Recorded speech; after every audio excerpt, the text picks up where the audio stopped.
Hi, welcome or welcome back to my channel. This is Swati, and today we are going to talk about the book that I recently finished, आपका Bunty by Manu Bhandari. ये मेरी दूसरी किताब है इस साल हिंदी में, और ये किताब इनिशियली मैंने खरीदी नहीं थी. मैंने 5 किताबें खरीदी थी साल के शुरुआत में, जो कि मैंने डिसाइड किया था कि मैं पढ़ूंगी इस साल, क्योंकि मैं हिंदी में किताबें पढ़ नहीं रही थी. और मुझे पता है हिंदी में कितनी अच्छी किताबें हैं जो मैं आज तक नहीं जिसे मैंने आज तक पढ़ा नहीं है. फिर किसी ने कमेंट सेक्शन में आके मुझे ये किताब पढ़ने का सजेशन दिया, और मैं उस इंसान से कहना चाहूंगी कि थैंक यू सो मच कि आपने मुझे ये किताब सजेस्ट की. क्योंकि अगर मैंने ये नहीं पढ़ी होती तो मैंने अपनी जिंदगी में एक बहुत अच्छी किताब नहीं पढ़ी होती. ये किताब बहुत इम्पैक्टफुल थी. ये ऐसी किताब थी जिसको मैं पढ़ के अब मैं इसको भूल नहीं पाऊंगी. ये बहुत ही छोटी किताब है. ये शायद ही 210 पन्ने की है.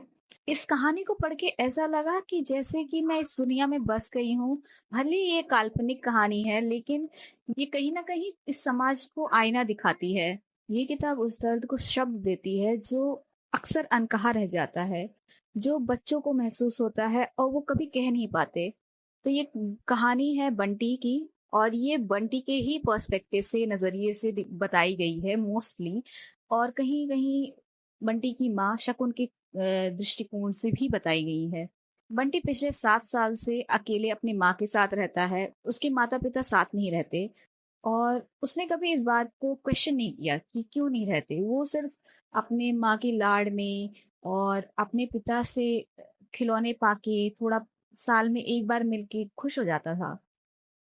वो कहानियों में रहने वाला इमेजिनेटिव बच्चा है जो कि बहुत ही खुश मिजाज है. शुरुआती कुछ 50 पन्नों तक आपको बहुत सारे लाफ आउट लाउड मोमेंट्स मिलेंगे, लेकिन उसके बाद जब कहानी मोड़ लेगी तो आपको आपके आंसू नहीं रुकेंगे. मेरे नहीं रुके. तो इस कहानी में मोड़ आता है जब बंटी के माता पिता का डिवोर्स फाइनल होने जाता है. और ये कहानी दिखाता है कि कैसे एक बच्चे के ऊपर एक घर उजड़ने का, एक डिसफंक्शनल फैमिली में बड़े होने का, और एक ऐसे माँ बाप के साथ बड़े होने का जो उसकी भावनाओं को कंसिडरेशन में लेते ही नहीं है.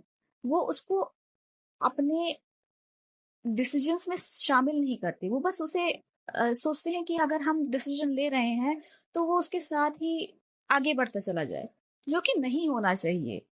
वो छोटा है, लेकिन वो चीजें समझने लगा है. वो समझने लगा है कि उसके आसपास चीजें बदल रही हैं. वो अपने आप को जिम्मेदार ठहराने लगता है जब उसकी माँ दुखी होती है. वो अब वो समझ नहीं पाता कि वो कैसे रहे कि वो सब खुश रहें. वहीं दूसरी तरफ उसके माँ बाप हैं जो कि सिर्फ अपने बारे में सोच रहे हैं कहीं तक. लेकिन हम कहीं गलत भी नहीं ठहरा सकते, क्योंकि ये पूरा भार कि बंटी की परवरिश कैसी होनी चाहिए, वो उसकी माँ शकुन के ऊपर है. वो एक सिंगल मदर है, इंडिपेंडेंट है. वो ऐसी औरतों में नहीं है जो अपने बच्चे के इर्द गिर्द ही अपनी दुनिया बसा ले. वो बस उसने 7 साल तक शायद अपनी दुनिया उसके इर्द गिर्द ही बसाई थी, जिसकी वजह से बंटी इतना उस पे डिपेंडेंट हो जाता है. लेकिन फिर जब अजय, बंटी के पिता, दूसरी शादी कर लेते हैं, तो शकुन को भी लगता है कि उसे आगे बढ़ जाना चाहिए. लेकिन ये कहीं ना कहीं ये इन दोनों के डिसीजंस ऐसे लगते हैं कि जैसे वो एक दूसरे को हराना चाह रहे हैं. वो एक दूसरे को दिखाना चाह रहे हैं कि कौन कितना खुश हो सकता है.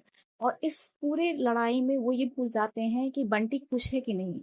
शायद मैं कहानी का स्पॉइलर दे दूं, लेकिन लेकिन तब भी आप ये जब कहानी पढ़ेंगे तो आपको ऐसा लगेगा कि आप बस बंटी को पकड़ के उसको हक करके उसको बस कह सकें कि सब ठीक हो जाएगा, कि उसे कि शकुन और अजय को झकझोर के बोल सके कि तुम लोगों को दिखता नहीं है कि बंटी कितना दुखी है. और ऐसा रिएक्शन कोई बुक अगर मुझसे निकलवा ले तो वो बुक काफी अच्छी है.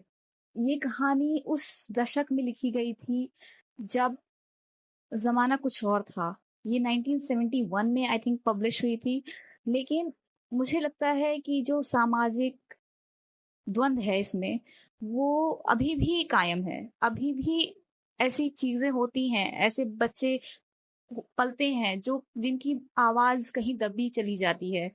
और शायद ये किताब पढ़ के हम और आप कुछ सीख सकें और समझ सकें कि हमें कैसे बच्चों का ख्याल रखना चाहिए और कैसे उनकी मनोस्थिति, मानसिक स्थिति का ख्याल रखना चाहिए।